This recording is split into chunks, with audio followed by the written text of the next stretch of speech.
मानव श्वसन तंत्र वह तंत्र है जो शरीर को ऑक्सीजन पहुंचाता है और कार्बन डाइऑक्साइड बाहर निकालता है।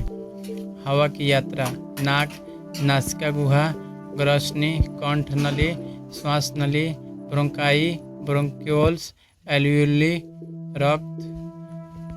नाक संरचना नाक श्वसन तंत्र का पहला अंग है। इसमें 2 नासा छिद्र होते हैं। कार्य हवा को शरीर के अंदर प्रवेश कराती है।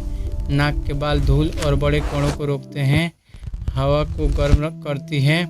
हवा में नमी मिलाती है। गंध पहचानने में मदद करती है।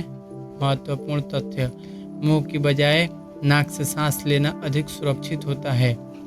नासिका गुहा संरचना नाक के अंदर का बड़ा खोखला भाग नासिका गुहा कहलाता है। इसकी दीवारों पर म्यूकस और सीलिया होते हैं। कार्य हवा को अच्छी तरह साफ करती है।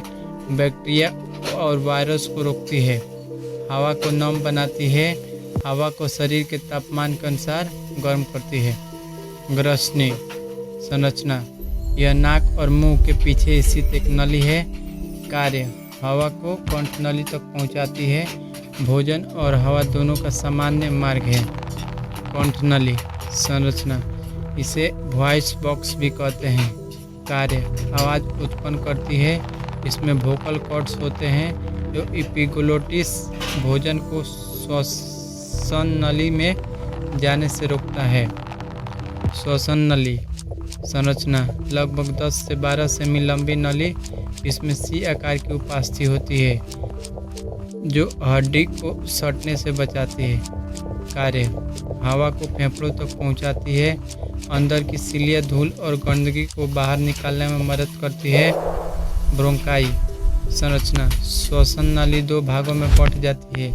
डाया ब्रोंकस, बाया ब्रोंकस। कार्य दोनों फेफड़ों तक हवा पहुंचाना। ब्रोंक्यूल्स संरचना ब्रोंकाई की छोटी शाखाएं। कार्य हवा को फेफड़ों के हर भाग तक पहुंचाना होता है। फेफड़े संरचना मनुष्य के 2 फेफड़े होते हैं। दायां फेफड़ा बड़ा होता है। बायां फेफड़ा थोड़ा छोटा होता है क्योंकि उसके पास हृदय स्थित होता है। कार्य ऑक्सीजन लेना, कार्बन डाइऑक्साइड बाहर निकालना। एल्वेओली संरचना फेफड़ों के अंदर लाखों छोटी छोटी वायु थैलियाँ होती है। इनकी दीवार बहुत पतली होती है और चारों ओर रक्त केशिकाएँ होती हैं। कार्य ऑक्सीजन रक्त में प्रवेश करती है। कार्बन डाइऑक्साइड रक्त से बाहर निकलकर एल्वेओली में आती है। यही श्वसन तंत्र का सबसे महत्वपूर्ण भाग है। 10वां डायफ्राम संरचना यह फेफड़ों के नीचे स्थित एक गुंबदाकार मांसपेशी का है। इसका कार्य सांस लेते समय नीचे की ओर जाती है जिससे फेफड़े फैलते हैं। सांस छोड़ते समय ऊपर आती है जिससे फेफड़े सिकुड़ते हैं। अब हम लोग श्वसन की पूरी प्रक्रिया को समझेंगे। हवा नाक से अंदर जाती है। नासिका गुहा हवा को साफ, गर्म और नम बनाती है। हवा ग्रसनी और कंठ नली से गुजरती है।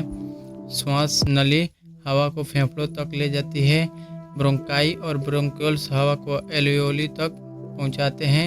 एल्वियोली में ऑक्सीजन रक्त में चली जाती है। रक्त ऑक्सीजन को पूरे शरीर तक पहुंचाता है। कोशिकाएं ऑक्सीजन से ऊर्जा बनाती है। कार्बन डाइऑक्साइड रक्त के माध्यम से वापस फेफड़ों में आती है। सांस छोड़ने पर CO2 शरीर से बाहर निकल जाती है।